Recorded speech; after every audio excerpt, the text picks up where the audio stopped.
Tous les mardis, c'est par enfant mode d'emploi.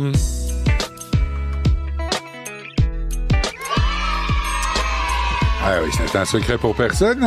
C'est une de mes chroniques, un de mes rendez-vous favoris dans cette matinale, par enfant mode d'emploi. Bonjour Dorothée Gabet. Bonjour Didier, bonjour à tous. Comment ça va bien? Mais super bien. Aujourd'hui, vous êtes un petit peu comme le Père Noël, vous n'êtes pas venu seul. Vous nous avez amené une invitée que je vous laisse le soin de nous présenter. Oui, alors aujourd'hui, je suis super contente d'accueillir Perrine Bigot. Alors Perrine, c'est un peu la crème de la crème, c'est ma formatrice.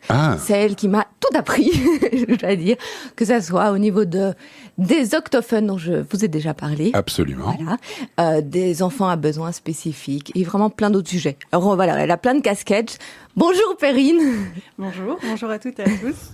Peut-être si tu veux te présenter en quelques mots. Mais voilà, je suis spécialisée en orthopédagogie. J'accompagne donc des enfants qui ont des difficultés d'apprentissage et je fais le lien avec les parents, les écoles et les thérapeutes pour que les enfants soient heureux et épanouis dans leurs apprentissages. Merci. Bien, tout un programme quand même. Hein. Elle est multicasquette. Ouais, j'aime bien apporter les choses de manière les plus simples possible. Je viens toujours avec des outils très concrets. Quand je parle de quelque chose, j'aime que ce soit accessible. Donc voilà, pas simpliste, mais simple, pour que tout le monde puisse comprendre tous les mécanismes dans les apprentissages. Et donc, votre public, c'est essentiellement les adultes qui ont une vocation éducative, je veux dire au sein de la famille ou même professionnelle, ou bien c'est aussi destiné aux enfants? Alors les deux.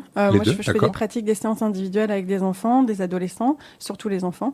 Et puis, je donne des formations dans les écoles pour les équipes enseignantes, pour les aider à mieux comprendre les enfants à besoins spécifiques, pour mieux les accompagner. Ah dites donc, je sais pas comment vous faites. Il n'y a que 24 heures dans une journée. Hein, parce que encore, je vous ai pas dit que j'étais coach enfant dans le cinéma. D'ailleurs, le film qui va bientôt sortir, Un monde de Laura Mandel, qui va sortir le 20 octobre dans les salles belges. Donc, allez-y. D'accord. C'est notamment en lien avec le monde de l'éducation, puisque ça se passe dans une cour de récréation.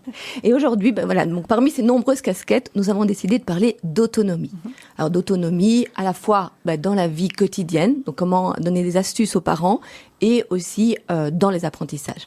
Alors première question, Perrine, comment est-ce qu'on peut susciter cette autonomie dès le plus jeune âge chez les enfants? Alors même avant de déjà parler de comment le susciter, j'aurais envie de revenir sur qu'est-ce que l'autonomie. Et donc j'ai envie de vous proposer un petit jeu. Vous allez chacun avoir deux mots qui vous viennent quand je parle d'autonomie. Si je vous dis le mot autonomie, qu'est-ce qui vient? Liberté et choix. Liberté et choix. Faire seul. Faire seul. Et en fait, c'est intéressant parce que souvent, donc il y a trois grands axes dans la théorie, en tout cas, de l'autonomie. Il y a agir par soi-même, et donc c'est notamment souvent le choisir, le faire seul. Ouais, mais elle a triché, hein, elle a déjà suivi votre cours, elle. Non, pas celui-là. Le deuxième, c'est choisir par soi-même. D'accord. Vous avez parlé de choix, justement. Moi, j'ai pas triché, hein. Bravo. Et le troisième, le grand oublié, c'est le penser par soi-même. La liberté de penser. Voilà. Oui, le libre arbitre, en fait. Exactement. Et donc, le agir par soi-même, choisir par soi-même et penser par soi-même, c'est vraiment trois grands axes que maintenant je donne dans les formations autonomie, et sur lesquels, j'aimerais vraiment qu'on stimule tout ça. Or, souvent, à l'école, on pense souvent à agir par soi-même, c'est-à-dire tout ce qui est autonomie fonctionnelle. Est-ce que l'autonomie est, je dirais, une vocation innée chez les gens, ou bien est-ce que c'est une suite logique de l'éducation? Alors justement, en fait, on s'attend souvent à ce que les enfants soient autonomes, et puis on fait le constat, mais il n'est pas assez autonome. Mais en fait, l'autonomie, ça s'apprend. Et donc, il y a une phrase que j'aime beaucoup, c'est notamment de Maria Montessori, c'est « Apprends-moi à faire tout seul ». Et donc, c'est notamment ce que je veux développer ce matin, c'est comment, en tant que parent et en tant qu'enseignant, développer cette autonomie. D'ailleurs, je vous invite à écouter Bruno Hembeck, qui est un psychopédagogue passionnant en Belgique, qui remet aussi un petit peu toutes les pédagogies actives. Il a écrit un bouquin, d'ailleurs, qui s'appelle « Quelle école pour mon enfant ?» et qui parle justement de toutes ces pédagogies différentes. Comment susciter l'autonomie? Moi, j'ai ma propre expérience en tant que maman avec 3 enfants, et je sais les erreurs que j'ai faites, par exemple, avec mon premier, et que je fais plus maintenant avec ma troisième, mais je pourrais partager après, mais je vais peut-être écouter. Alors, des outils peut-être pour les parents, et puis ensuite pour les enseignants. Première chose pour les parents, c'est de mettre en place des routines et des checklists. Parce qu'en fait, l'autonomie, comme ça s'apprend, il va falloir essayer d'expliciter tous les implicites. Donc, par exemple, pour être à l'heure à l'école, il faut faire quoi. Et donc d'avoir une petite routine le matin avec des pictogrammes, encore mieux, comme ça l'enfant qui ne sait pas encore lire, il a un petit picto. C'est la même chose pour un enfant qui n'est pas lecteur ou un enfant à besoins spécifiques, des enfants autistes. On fonctionne beaucoup avec des images, comme ça l'enfant, même s'il ne sait pas lire, il a accès. Et donc ça peut être le matin d'avoir son petit rituel avec des images et l'enfant vient faire un petit check ou vient coller un sticker, etc. Check, c'est en place chez moi. Ça, voilà. Ça, on a la petite... Et alors, on peut soulever comme ça l'enfant à une petite activité. C'est fait. Et donc, voilà, aller faire sa toilette, enfin, toutes les étapes qu'on doit faire avant d'arriver à l'école, sans oublier les collations et toutes les Voilà, donc c'est vraiment une chose toute simple à mettre en place, que ce soit le matin, le soir, mais voilà, les routines. Pour les adolescents, c'est possible aussi. C'est-à-dire qu'avant de pouvoir jouer à mon jeu vidéo, qu'est-ce que je dois faire ? Je dois m'assurer que la vaisselle, il est vidé, etc. Quelle est la différence, j'ai envie de dire, dans la pratique pour des parents, par exemple, qui ont des enfants, j'aime pas dire ce mot normaux, mais je veux dire des enfants valides totalement, et d'autres qui ont des enfants soit autistes, vous l'avez évoqué, ou des enfants qui ont plus de soucis dans la communication? Alors, c'est beaucoup plus de boulot, évidemment, puisqu'il faut comprendre les spécificités de chaque enfant qui a des besoins spécifiques.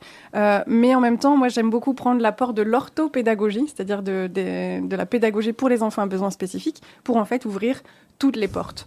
Et donc voilà, donc du coup, ce simple outil à la maison de mettre en place des routines et des checklists, c'est une première chose en tout cas pour les parents. Et la deuxième chose peut-être que je pourrais proposer, c'est le questionnement.